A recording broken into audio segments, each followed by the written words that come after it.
Well, hi there. This is Home Wizards, where we love to help improve your home and improve your life. I'm Cindy Dole. Hey, I'm Eric Stromer.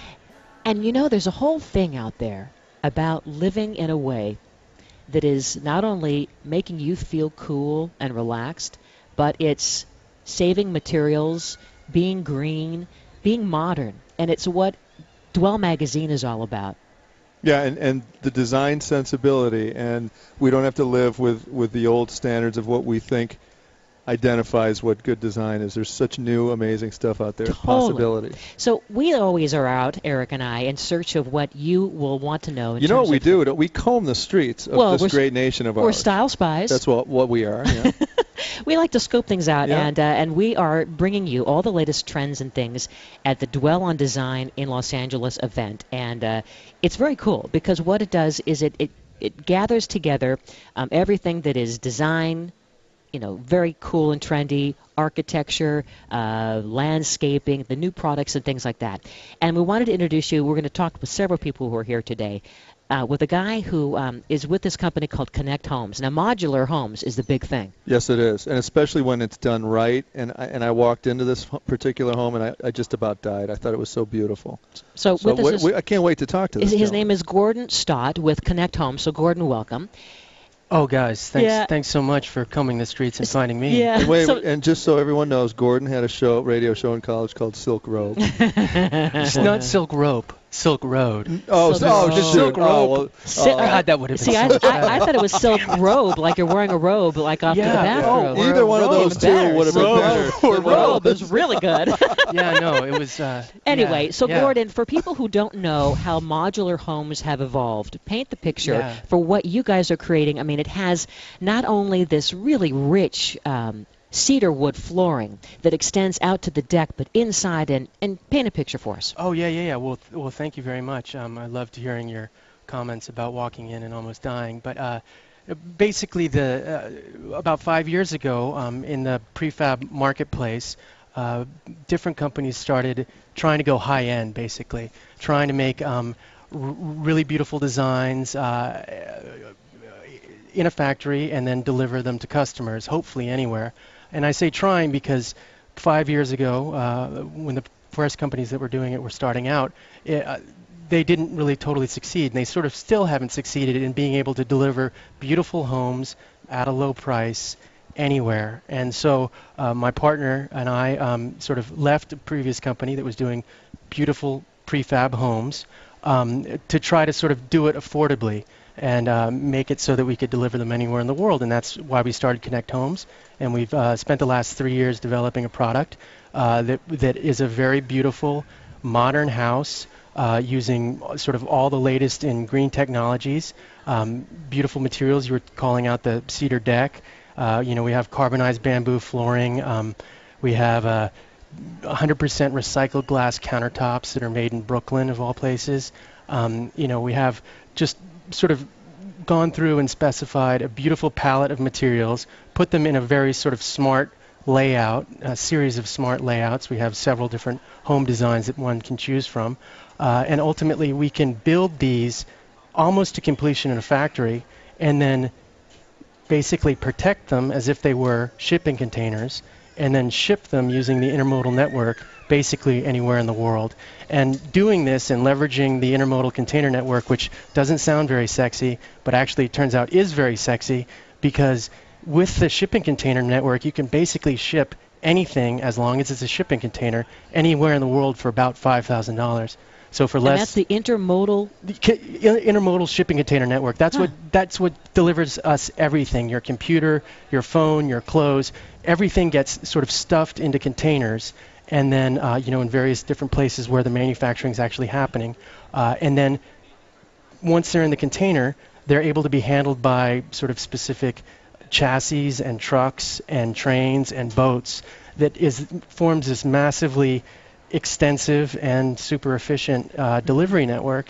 And so all other sort of prefab home companies have actually been sort of using larger modules that you've often seen, like the wide load, and sometimes when you're on the 10 freeway and you're outside of Palm Springs, like you feel like a house is going to blow into your lane and kind of like knock you over. Our modules are actually much smaller, and in doing that, we think we've sort of solved all of the problems that this sort of high-end level of prefab that, again, as I started out saying, started about 5 years ago. We've solved a lot of problems that sort of segment has had in actually delivering beautiful, low-cost green homes to customers. That don't look like they're from factory. And they don't look like they're from the factory. And yes. also, so what you're saying is for $5,000 you can ship a 650 square foot home anywhere in the world. Well, actually, each module. Okay, Yes. okay. But basically, yeah, the most it would cost to ship our 2-module home somewhere in the world would be $10,000. Wow. So if we wanted to have this, we still have to have some land, right? You still have to have land, yes. Although we'd love to talk to you before you have land, and sort of help you choose what piece of land might accommodate our homes, or it might mesh well with our system. So what's the price point? I mean, you probably have different models, different versions, right? Yeah. So, well, our smallest 2-module house is $105,000 out of the factory. And then you have delivery and installation costs. And we also include sort of like a rough budget for site costs, which is building the foundation and pulling the utilities. So estimated all in, what we're saying is for that 2-module house, it's $128,000 delivered and installed on your property. With everything in it. With everything in it. The only thing that's not included are the permitting fees. We're sort of not too.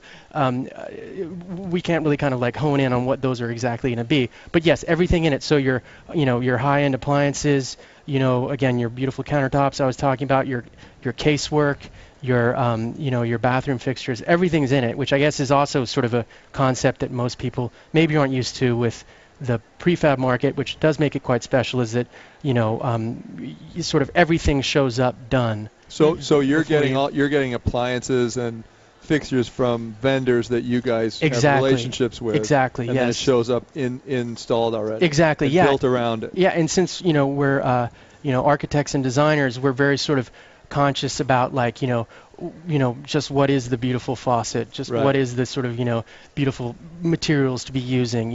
A lot of time and energy has gone into sort of like building sort of an ideal kind of spec list for this, but even more time and energy has gone into sort of developing this system that kind of just we think redefines how modular housing may work in the future. And you are redefining it. I mean, I think that there, in my mind, maybe you agree, Eric, there are at least 3 different visual styles of modular homes or prefab. Let's call it prefab because that's kind of like almost like the not preferred word, but let's call it that for a minute. Sure. Because modular to me suggests that it's modern.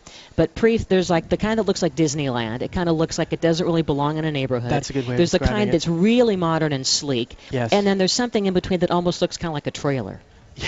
Yeah. Well, I mean, it's a sliding scale, and as you're just bringing up prefab, I mean, prefab's a huge term, and it includes everything from basically it just means off-site manufacturing of some sort. So there's kit-of-part houses that basically you can imagine. I mean, Sears was doing them 100 years ago. Sure, catalog homes. Yeah, catalog homes. You arrive with numbered lumber and all of that stuff, and you sort of like have a little plan, and the builder gets to sort of like find out how to put it together. That's on sort of one end, and then as you were talking about, there's maybe more the sort of more manufactured home or trailers that end up having like attached chassis to them, and oftentimes like the wheels get left on, and you just sort of end up sort of skirting those wheels. Yeah, you put like AstroTurf fencing around. Exactly, it looks terrible. It's hard to make it look good at least. But also the interesting thing about those is because they still have wheels on them. They're treated not like property, but instead as vehicles. They're expected to depreciate. And then in relationship conflict, you can say, I no longer want to be married to you. You get in your double wide and you drive this thing out of here. That's the way that's the exit plan. Exactly. So how do you guys make it so chic looking? Because I think that the people who are interested in modern want it to have not only something that is designed for the soul, if you will, so it's taking care of the environment, but it has a sensibility. Well, and that's what spoke to me about your house. I walked in and I really was overwhelmed by the design sensibility and the layout and the feel. It It's doesn't rich. feel like it's 640 square feet. Yeah. I guess just quickly, one of the, like for instance, when you're standing at the kitchen, we have a large, oversized kitchen. You turn around, and there's this 3-panel slider that's 12 feet wide, floor-to-ceiling glass, and you just are immediately connected with everything that's going on outside your That's right. kitchen. And it's just a very small space that you're in, but because the aisle is only the kitchen lane is only 3 feet wide, Yeah. but you feel connected to this much sort of larger space. That's right. And I think that it's using these tricks of modern architecture with being very honest with your materials, not covering things up with a lot of trim, not Love doing it. a lot of molding, all of that stuff. Yeah. Which is Gordon, really, what's your website? it's www.connect-homes.com. Love it. Thank you, Hey, Gordon. guys, Gordon, thank you Congratulations. so much. Let's go hang out. All right. Let's do it. Coming up Take next, care. wait to hear about this guy's creation. It's called the G-Pod. I can't wait. And it looks so cool. It's like a bubble that you can hang out in, and it can become a seating area and then maybe a place for you to nap. It's a nap bubble. And, anything with the word nap in it, You're I'm in. Home Wizards, Eric Stormer, Cindy Dole. We're back with all that's cool, the Dwell on Design. Wow, you're going to love this G-Pad. That's more and next after this.